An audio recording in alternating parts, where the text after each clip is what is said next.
Klein mencoba yang terbaik untuk tetap tenang seperti biasanya ketika dia bertanya dengan penuh minat, kemampuan apa yang dimiliki Sir? Pertanyaanmu tidak akurat, pertanyaannya seharusnya, kemampuan apa yang diberikan ramuan Sir itu?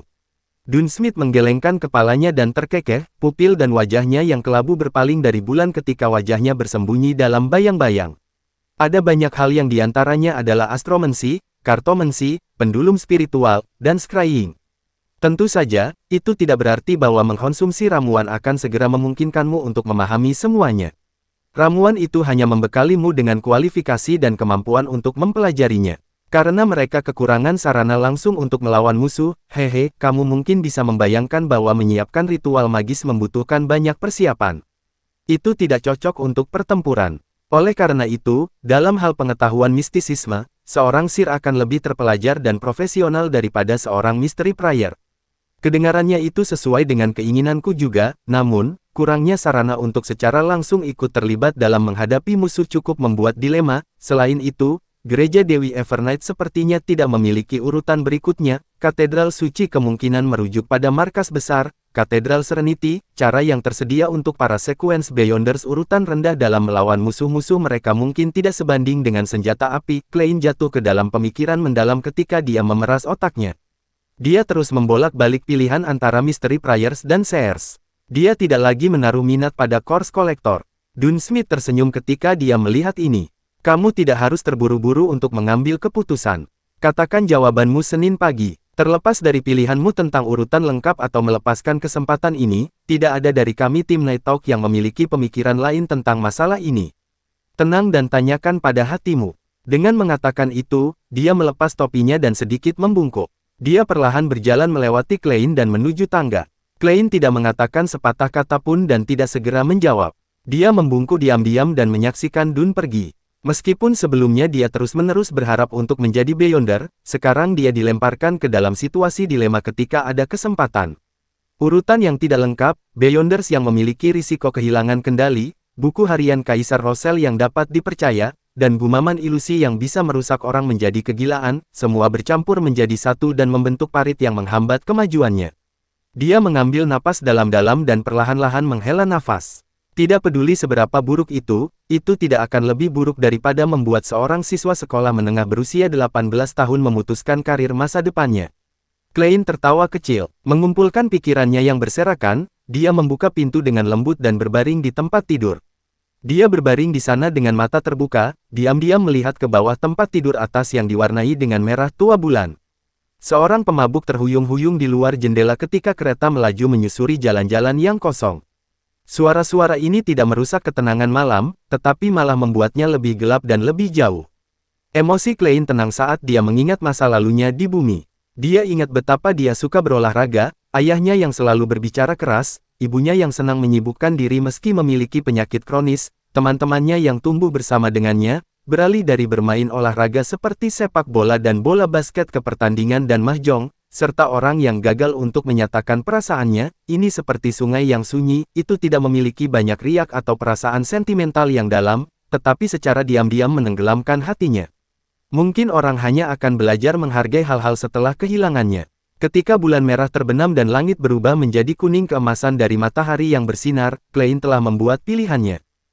Dia bangkit dari tempat tidur dan menuju ke kamar mandi umum untuk mencuci wajahnya untuk membangunkan dirinya. Kemudian, ia mengambil satu soli catatan untuk Miss Wendy untuk membeli 8 pon roti gandum dengan 9 pence, mengisi kembali makanan pokok yang telah dikonsumsi malam sebelumnya. Harga roti sudah mulai stabil, dia berkomentar setelah sarapan ketika Benson telah bangun. Itu hari Minggu, jadi dia dan Melissa akhirnya memiliki kesempatan untuk beristirahat. Klein, yang sudah mengenakan pakaian yang layak, sedang duduk di kursi dan membalik-balik surat kabar usang yang dibawanya dari kemarin. Dia berkata dengan terkejut, ada rumah untuk disewa di sini, nomor 3 Wendell Street Northborough, sebuah bungalow dengan 2 lantai. Ada 6 kamar tidur, 3 kamar mandi, dan 2 balkon besar di lantai atas.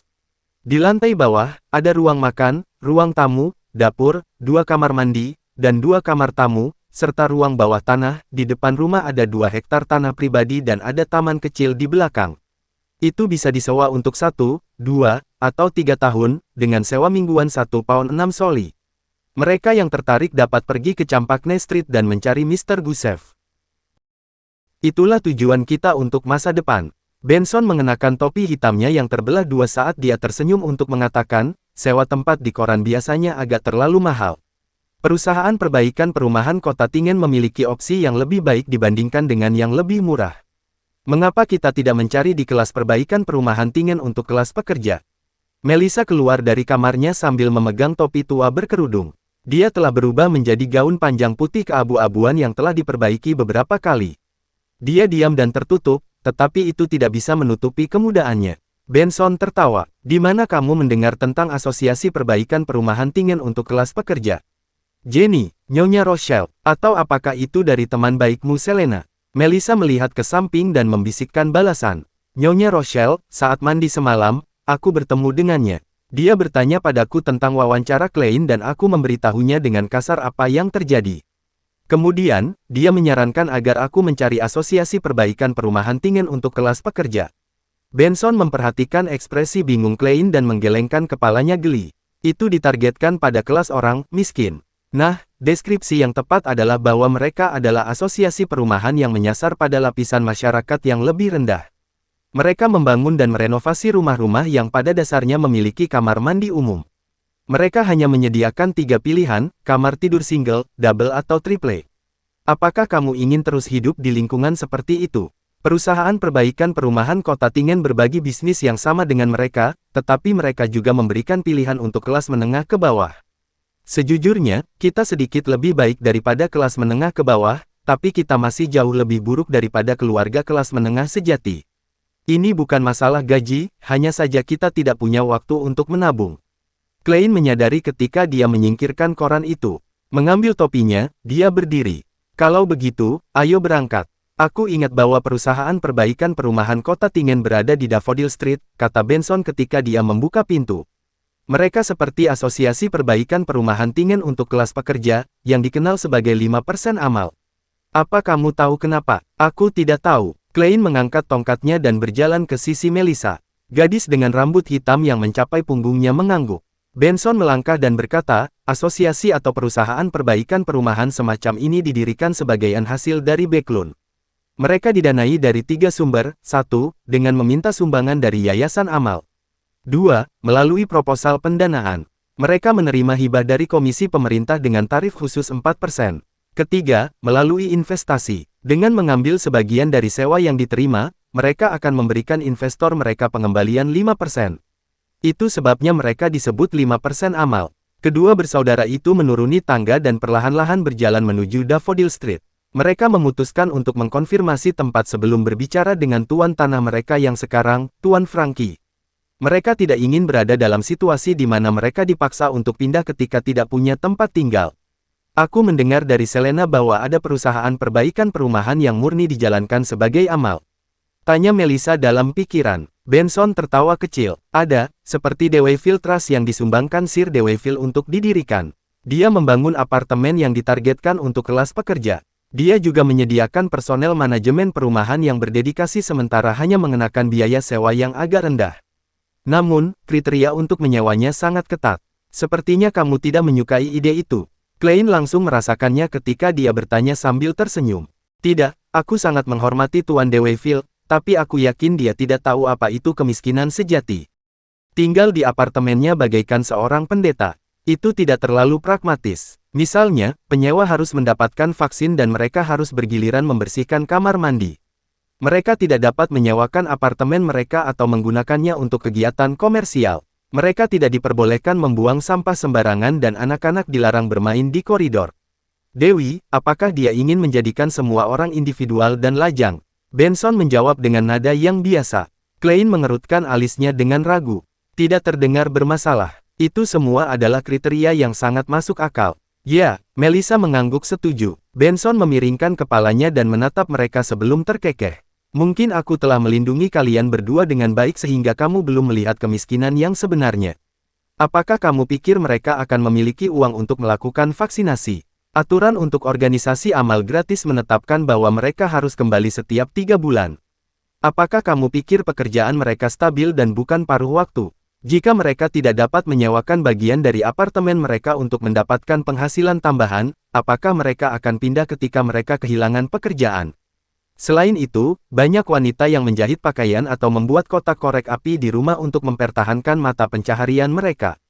Itu dimasukkan sebagai kegiatan komersial. Apakah kamu akan menargetkan mereka semua? Sebagian besar orang miskin menggunakan semua upaya mereka untuk bertahan hidup. Apakah kamu pikir mereka punya waktu untuk mendisiplinkan anak-anak mereka dan menghentikan mereka berlari di sepanjang koridor? Mungkin mereka hanya bisa dikunci di rumah sampai mereka cukup tua, kemudian mengirim mereka ke tempat-tempat yang menerima pekerja anak ketika mereka berusia sekitar 7 atau 8 tahun.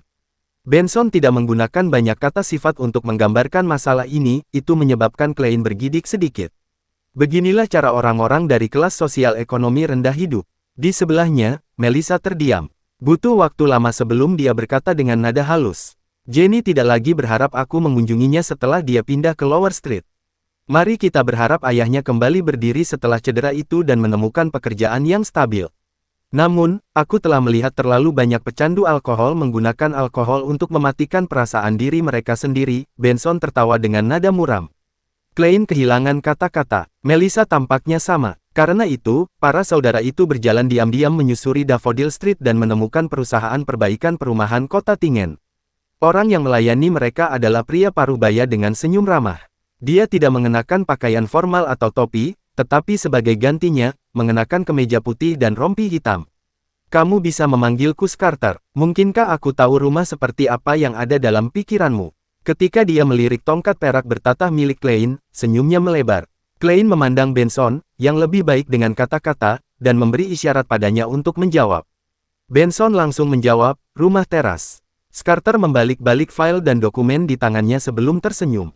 Saat ini ada 5 yang belum disewakan. Sejujurnya, kami lebih diarahkan untuk melayani pelanggan, buruh dan anak-anak mereka yang mengalami kesulitan perumahan di mana 6, 8, atau bahkan 10 atau 12 orang masuk ke dalam rumah. Tidak banyak rumah teras. Ada satu di nomor 2 Daffodil Street, satu di Northborough, satu di Eastborough, sewa mingguan naik dari 12 menjadi 16 soli. Anda bisa melihat pengantar yang terperinci di sini. Dia menyerahkan dokumen kepada Benson, Klein, dan Melissa. Setelah membacanya, kedua bersaudara itu bertukar pandang dan menunjuk ke tempat yang sama di selembar kertas secara bersamaan. Mari kita lihat nomor 2 Daffodil Street dulu, kata Benson. Klein dan Melissa mengangguk sebagai jawaban. Tempat ini adalah distrik yang mereka kenal.